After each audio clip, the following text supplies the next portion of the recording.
आज के इस टॉपिक में हम डिस्कस करने वाले हैं गोल्डन रूल ऑफ अकाउंटिंग। अब बेसिकली अकाउंटिंग कितने टाइप्स के हैं? 3 टाइप्स के अकाउंटिंग होती है।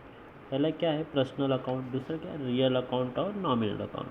पर्सनल अकाउंट में कौन से ट्रांजेक्शन हम रिकॉर्ड करते हैं? जो किसी व्यक्ति या पर्सन या इंडस्ट्री से रिलेटेड जो भी ट्रांजेक्शन है उसे पर्सनल अकाउंट में रिकॉर्ड करते हैं। और रियल अकाउंट में हम ऐसे ट्रांजेक्शन को रिकॉर्ड करते हैं जो कि बिजनेस की प्रॉपर्टी और बिजनेस से असेट से रिलेटेड है। और नॉमिनल अकाउंट में बेसिकली हम ऐसे एक्सपेंसेस और लॉसेस को रिकॉर्ड करते हैं जो एक ही साल के अंदर जितने भी ट्रांजेक्शन हुए हो, जो भी एक्सपेंसेस या फिर जो भी लॉसेस हुए उसे हम कहाँ लिखते हैं? नॉमिनल अकाउंट में। अब गोल्डन रूल्स क्या है किसी भी बेसिक अकाउंटिंग के गोल्डन रूल्स क्या है? अब देखो, इसमें पर्सनल अकाउंट क्या कहता है? Debit the receiver and credit the giver. Means जिससे भी हम ट्रांजेक्शन करेंगे, जो रिसीव करने वाला रहेगा उसे हमेशा कहाँ लिखेंगे? हम डेबिट में लिखेंगे। और जिससे जो देने वाला रहेगा उसे क्या करेंगे? हम हमेशा क्रेडिट में लिखेंगे।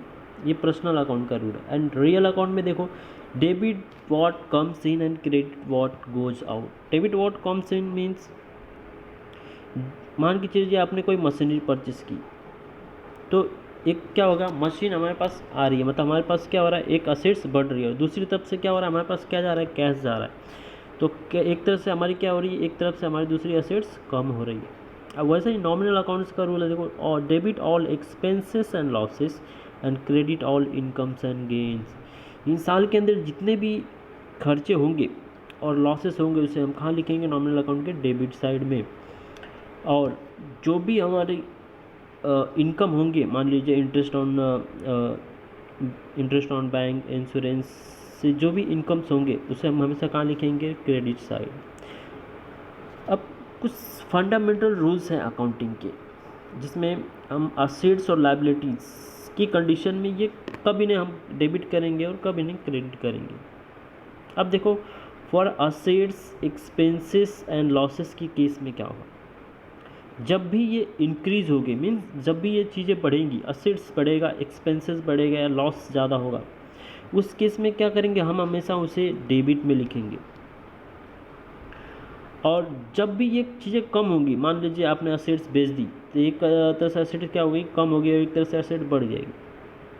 मान लीजिए आपने कोई मशीनरी परचेस की, तो एक असेट्स क्या हो रही है? हमारी मशीन्स कम हो रही है, और एक तरह से हमारी कैश बढ़ रही है। तो इसमें दोनों ही फैक्टर्स आएंगे। देखो, इंक्रीज मीन्स हम कैश को डेबिट करेंगे, और डिक्रीज हमारी एक असेट्स मशीनरी क्रेडिट करेंगे। उसी तरह जब भी हमारे कोई असेट्स कम होंगे, उससे हमें हमेशा कौन से साइड लिखेंगे? क्रेडिट साइड लिखेंगे। और for liabilities, capital and revenue and gains की केस में क्या होंगे? जब भी हमारी कोई लायबिलिटीज़ हो, कैपिटल बढ़ेंगे या फिर रेवेन्यू जनरेट हो या इनकम्स हो, उस केस में हम क्या करेंगे? जब भी ये इंक्रीज होंगे उस केस में हम क्या करेंगे? क्रेडिट लिखेंगे। और जब भी ये डिक्रीज होंगे उस केस में हम हमेशा कहाँ लिखेंगे? क्रेडिट में, डेबिट में लिखेंगे। लायबिलिटीज़ जब इंक्रीज होगी मीन्स बिजनेस के लिए क्या होगा? बिजनेस का लोन कैपिटल और ज़्यादा बढ़ेगा। इससे क्या होगा? हम इसे लायबिलिटीज़ और हमारी इंक्रीज होगी, इसलिए हम हमेशा कहाँ लिखेंगे? इसको क्रेडिट साइड। और डिक्रीज मतलब हमने क्या किया? उसको रीपे किया, उस केस में क्या होगा? हम उसे हमेशा डेबिट में लिखेंगे। अब कुछ एग्जांपल्स है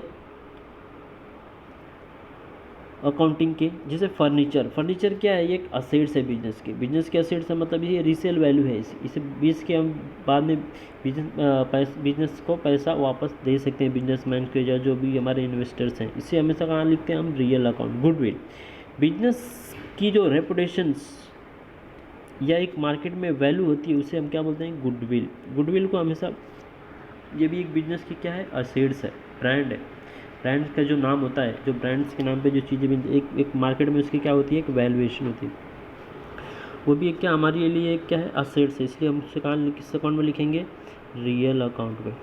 अब मशीनरी क्या है? बिजनेस की प्रॉपर्टी है, इसे हम रीसेल करके इसकी बाद में इसे हम पैसे रिसीव कर सकते हैं, मतलब एक वैल्यूएशन है, इसकी रीवैल्यूएशन है। ये भी क्या हमारी असेट्स है। लैंड्स एंड बिल्डिंग्स, ये भी क्या हमारी बिजनेस की प्रॉपर्टी, मतलब एक तरह से क्या हमारी असेट्स है, इसको हम कहाँ लिखेंगे? Real account. Motors and car, ये भी क्या है? एक बिजनेस की असेट्स ही है। पेटेंट्स, पेटेंट्स मीन्स क्या होता है, मतलब मान के चलिए कोई फार्मा इंडस्ट्रीज़ है, उन्होंने कोई इन्वेंशंस किया। अब वो इन्वेंशन करने के बाद उसको एक अपना पेटेंट देंगे, कॉपीराइट देंगे कि आप ये चीज़ें लो और उसे प्रोड्यूस करो। तो वो हमारे लिए क्या हो गया, पेटेंट हो गया।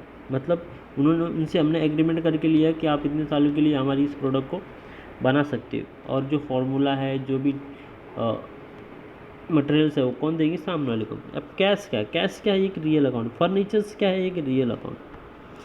तो आज की वीडियो में बच्चों बस इतना ही, नेक्स्ट वीडियो में डिस्कस करेंगे।